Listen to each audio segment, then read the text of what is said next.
Comment le e-tourisme s'est-il installé dans nos vies au lendemain de la faillite de l'agence de voyage Thomas Cook?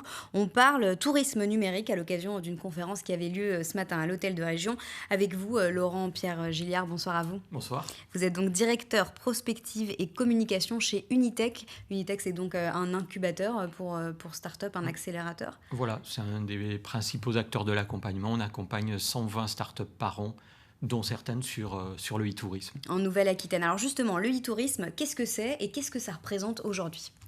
Alors, dans e-tourisme, le mot le plus long, c'est tourisme. Donc, c'est avant tout le secteur du tourisme, et le E, c'est pour électronique, comme dans e-commerce. Oui.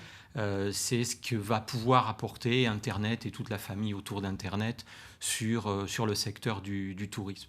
Alors aujourd'hui, on imagine bien que c'est quand même la plupart des voyages, des réservations.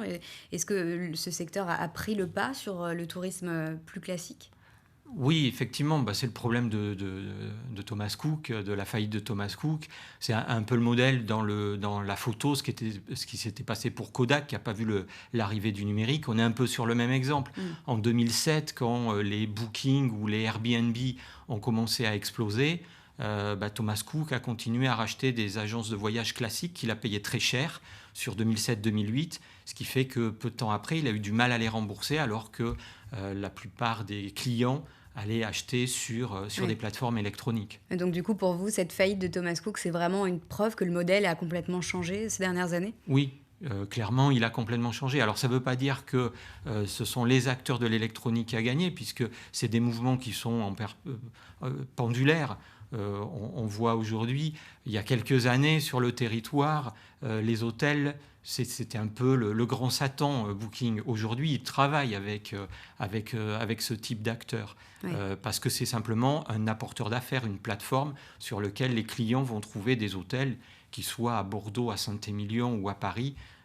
C'est pareil, c'est un Oui. apporteur d'affaires. C'est vrai que ça a complètement changé même la manière de voyager tout court, non, des gens. Je veux dire, on n'a plus la même relation au voyage. On peut réserver un billet et comparer des prix beaucoup plus facilement qu'avant. Alors oui, il y a classiquement dans le secteur du tourisme, on parle des trois étapes du voyage, le avant, le pendant et le après.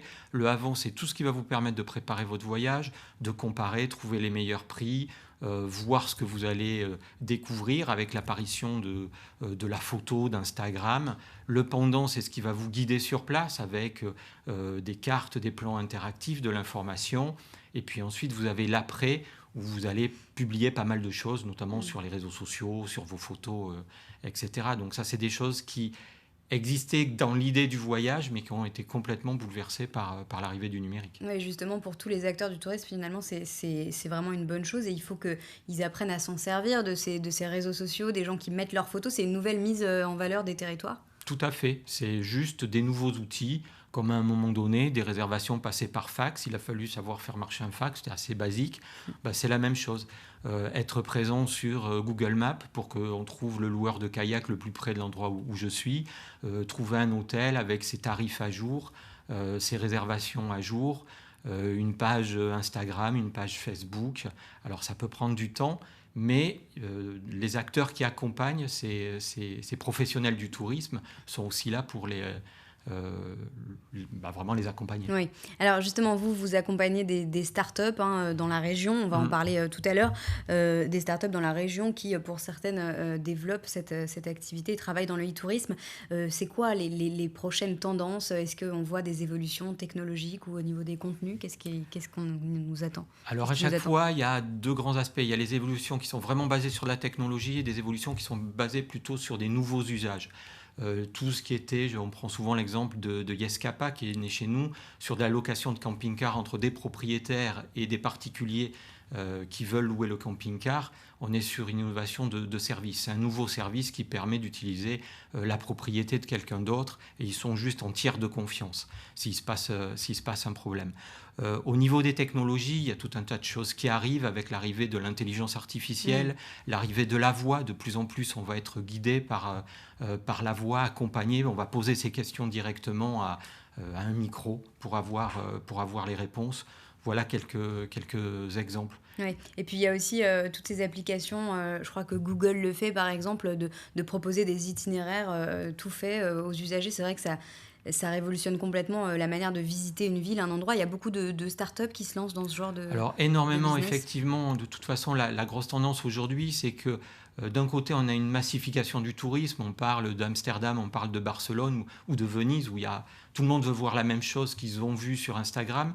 Mais de plus en plus de gens veulent avoir une expérience particulière, vivre quelque chose d'unique en fonction de s'ils préfèrent la gastronomie, le sport ou rien faire au bord d'un endroit tranquille.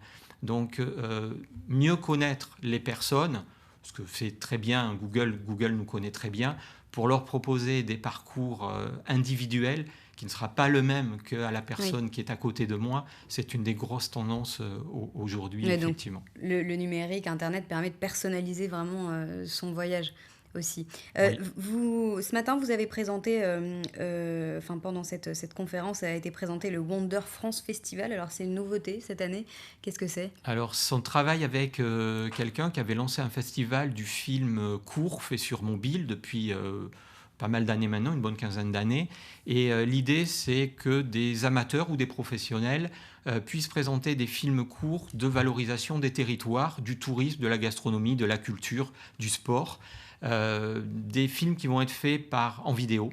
Donc c'est du drone, c'est de la GoPro, c'est du téléphone. Oui. Et ça va être un concours entre tous ces gens-là. Merci beaucoup Laurent-Pierre Gilliard. Vous restez avec nous, hein, on va parler dans un instant des startups, notamment celles que vous suivez dans la région et des initiatives hein, qui ont lieu en Nouvelle-Aquitaine autour du e-tourisme. Vous restez avec nous, on se retrouve dans un instant pour un nouveau journal.